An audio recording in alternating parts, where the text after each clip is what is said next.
Assalamualaikum warahmatullahi wabarakatuh. Di sini saya ingin mempresentasikan materi tentang peran akuntansi sektor publik dan integrasinya dalam pembelajaran ekonomi. Jadi kita ketahui dulu apa sih pengertian dari akuntansi sektor publik itu. Pengertian dari akuntansi sektor publik itu yaitu sistem pencatatan, pengelolaan, dan pelaporan keuangan yang dilakukan oleh organisasi atau lembaga yang mengelola keuangan publik. Selanjutnya kita ke tujuan akuntansi sektor publik. Yang pertama itu ada transparansi. Transparansi itu bertujuan agar masyarakat itu bisa mengetahui bagaimana uang negara itu digunakan. Yang kedua itu ada akuntabilitas, yaitu memastikan pemerintah itu bertanggung jawab dalam penggunaan anggaran, apakah terrealisasi di lapangan atau tidak. Setelah itu ada pengendalian anggaran, yaitu untuk menghindari penyimpanan dan memastikan efisiensi dalam penggunaan anggarannya. Terus ada perencanaan dan evaluasi. Setelah semuanya itu diimplementasikan, sudah direncanakan, sudah diimplementasikan, akhirnya anggaran tersebut dievaluasi sebagai dasar membuat kebijakan dan menilai efektivitas program. Jadi misalkan pemerintah nih membuat program, ada kayak mungkin pembangunan jalan, atau yang sekarang mungkin makan bergizi gratis atau efisiensi anggaran, kita bisa menilai apakah program tersebut sesuai dengan visi dan misi pemerintah dalam membangun sebuah perekonomian negara. Terus kita kepada peran akuntansi sektor publik di era digital. Yang pertama yaitu meningkatkan transparansi melalui sistem digital. Jadi digitalisasi itu membuat laporan keuangan pemerintah itu dapat diakses secara cepat dan terbuka Kita bisa mengaksesnya lewat mungkin internet gitu, tentang APBN dan APBD kita, apakah memang sudah terrealisasi gitu di lapangan. Contohnya itu bisa berupa dashboard APBD online atau laporan keuangan berbasis website atau aplikasi pelaporan publik yang bisa kita akses. Terus yang kedua itu ada mempercepat proses pencatatan dan pelaporan. Jadi sistem digital, e-budgeting, e-reporting atau e-audit itu memungkinkan pencatatan otomatis dan real time, sehingga datanya itu bisa lebih cepat diproses, terus laporannya tidak perlu menunggu lama, terus kesalahan manualnya dapat ditekan. Terus yang ketiga itu ada mendukung pengambilan keputusan berbasis data atau data driven. Teknologi seperti big data atau AI itu sangat membantu pemerintah. Contohnya dalam memprediksi kebutuhan anggaran, menganalisis pola pengeluaran dan nilai efektivitas program.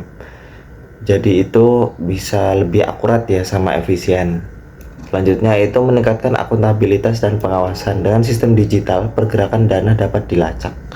Bukti transaksi tersimpan otomatis, auditor dapat memeriksa data secara cepat, dan resiko manipulasi atau korupsi harusnya semakin kecil.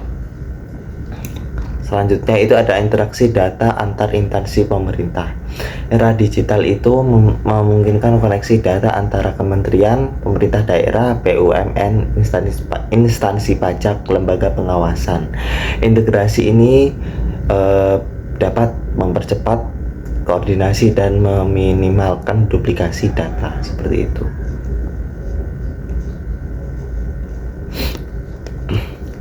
Selanjutnya ada integrasinya. Kita mulai topik inti. Integrasinya gimana sih dalam pembelajaran ekonomi? Di sini saya menggunakan dua model Yang pertama itu ada model PBL. Mungkin jika kita sebagai calon pendidik ingin mengintegrasikan akuntansi sektor publik ke dalam pembelajaran ekonomi dalam model pembelajaran based learning, kita bisa mulai dengan orientasi masalahnya. kita mulai menanyakan ya kepada siswa itu mengapa dalam beberapa daerah masih terjadi pemborosan anggaran meskipun sudah digital e-budgeting, atau bahkan mungkin di beberapa daerah ada yang mungkin anggarannya belum cair dan belum tersampaikan gitu kepada masyarakat.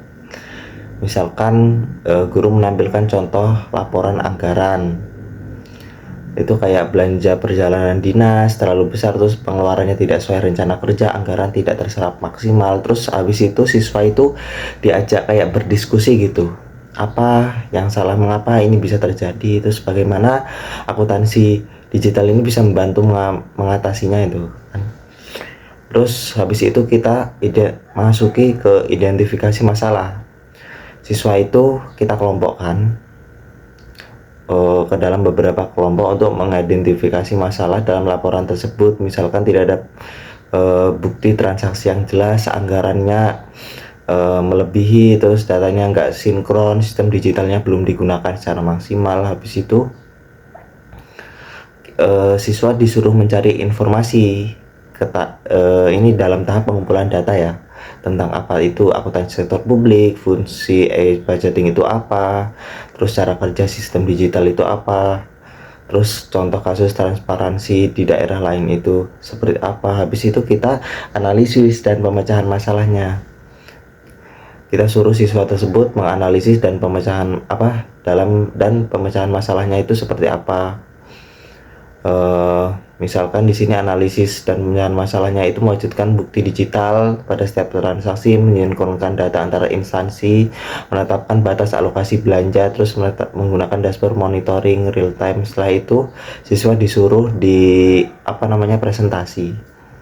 Jadi temuan masalahnya apa, dampaknya apa, terus solusinya apa, itu tiap kelompok kita suruh mempresentasikan ke depan seperti itu. Terus selanjutnya itu ada pembelajaran role play. Role play ini kan bermain peran ya. Jadi kita suruh siswa tersebut, misalkan kita bagi dalam beberapa kelompok. Misalkan yang kelompok pertama nih sebagai pemerintah atau dalam lembaga eksekutif.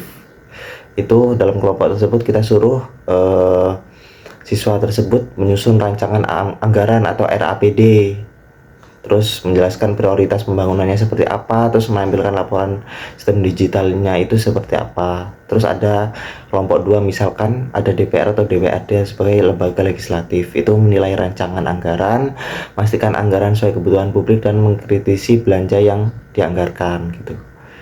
Terus selanjutnya itu ada BPK-nya nih, Badan Pemeriksa Keuangannya, atau sebagai auditor atau inspektorat. Itu tugasnya itu memeriksa kejanggalan dalam rancangan anggaran. Misalkan pemerintah atau DPR ada beberapa anggota yang memang menyelewengkan anggaran.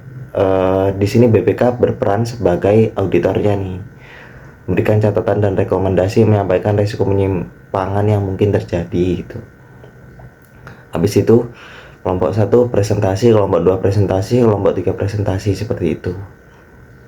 Di kelas ya ini dalam pembelajaran role play atau yang kita bisa sebut bermain peran. Jadi ada peran pemerintah, peran DPR, DPRD, sama ada peran BPK atau Badan Pemeriksa Keuangan sebagai auditor atau inspektorat. Mungkin seperti itu. Mungkin itu saja yang dapat saya sampaikan. Kurang lebihnya saya mohon maaf. Wassalamualaikum warahmatullahi wabarakatuh.